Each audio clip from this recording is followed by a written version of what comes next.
Have with us a three-time winner this year. We got walk-up music for you. You like it? Not good? I'll go with it. Yes, I love it. It's the best. We haven't had you in the open zone before. We're really excited. In your own words, what is Bubba golf? Tell me. It's craziness. I mean, you know, in my head, that's why I don't come to the range, because anybody can hit balls on the range. It's just a big field. And so when I get to the course and I see the hole, that's where I decide what I'm going to do. You can hit, as you know, 9 shots are the shots we have, right, as pros. And so you got to figure out which of those 9 shots you want to hit. And for me, sometimes it's hard figuring out which one to go. And when the hole is dead straight, that makes it even harder. And so, because it doesn't give me a defined answer. And so I'm looking for that defined answer, what shot I should play at the moment. Is it true? I've heard some stories when you were a kid, there's loads of stories that you were put into kind of trees with wiffle balls and stuff, and you tried to have to move it around. Are those stories true? Yeah, so like this mat we're sitting on, my house. And so I'd go around the house. I'd go from right to left. I'd go from left to right. And I would have to play draws. I had to play cuts. And then with the big trees, big oak trees in my yard, I'd have to play over limbs, under limbs, over the edge of the house. And so I would draw in the dirt driveway, I would draw a circle, and that would be my hole. So I would just go around and play to that hole around one way and around the other way. I also heard a great story that when you played amateur golf and college golf, you played with regular shafted irons. Yeah, I did. Is that true? Yeah, it's funny. John Solheim and Ping, when I turned pro in 2002, they said, why do you have regular shafts? And I said, I can't afford the other one, so I went with this. You know, at those days, I wasn't getting free equipment, and I wasn't getting paid to use that equipment. So you didn't want to change the shaft. So I was like, look, I'm just playing a massive hook. So I played 30-yard hook on every shot. There was no cut until I put X100s in my shafts. Then I started cutting the ball right away. All right, let's have you hit a couple shots. So if we use that kind of radio tower as the target, when you stand up here and you think about what shot you're going to hit, what does your eye see? Well, again, we're in a big field. So this is easy, right? We can all hit this field. But like this, I would aim it like this right here, right away. What sticks out in my eye is the 200-yard marker. So the 200-yard marker, and then cut it back to that tower back there. My 7-iron ain't gonna get there, but that's what I see. All right, let's see. That's what sticks out in my head is that 200-yard marker.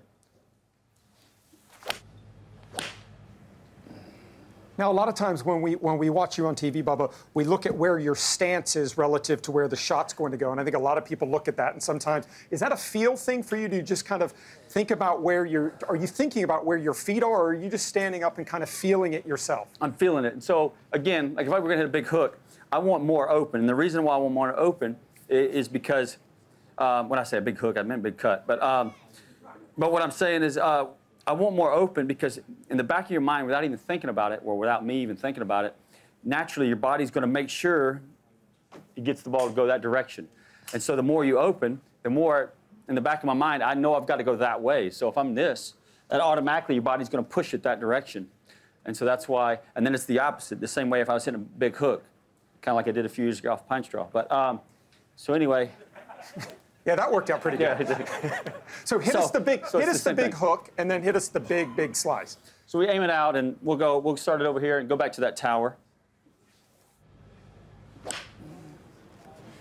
Wow. See that tower right there? That tower? Yeah, that tower. And now hit the big hook, or the big fade. Okay, we'll start at this cameraman. Don't let him look at it.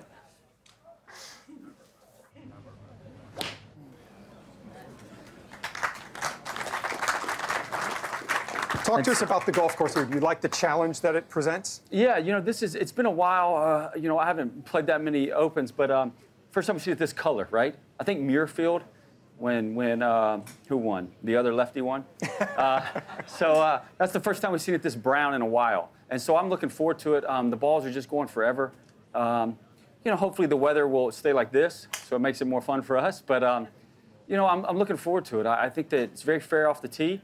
You've got to play smart off the tee, and then you've got to just play for those bounces that we know and we're expecting right now because we've been practicing in it for the last few days. Now, I know you only brought one club, but we've been having a 99-yard challenge all week. You've got a 7-iron? 7-iron. Okay, yes. So you've got to carry the golf ball 99 yards in the air. Hold on, I got to get the perfect ball here. Is that the perfect one? Yeah, I think this is it. If it doesn't work, then no, it wasn't a perfect ball. Wasn't a colored ball? We got to fly it 99 yards. So not ended up at 99, just fly it. Fly at 99. Oh my gosh, 7 irons. I got no chance. Let's go to the track, man. Let's redo it if that's not close. Survey says 102. Thank you. I judged the win wrong. Last question. Being a Ryder Cup year, obviously. I've got one question for you too afterwards. Okay. But anyway. Ryder Cup year. If you could pick one European to partner with, Oh my gosh, that's who would it easy. be? That's McIlroy. Absolutely. Here's what I think. How many team events? I'm not even sure how many team events. I think Ryder Cup would be weird, me and McIlroy. But we have, gosh. Zurich.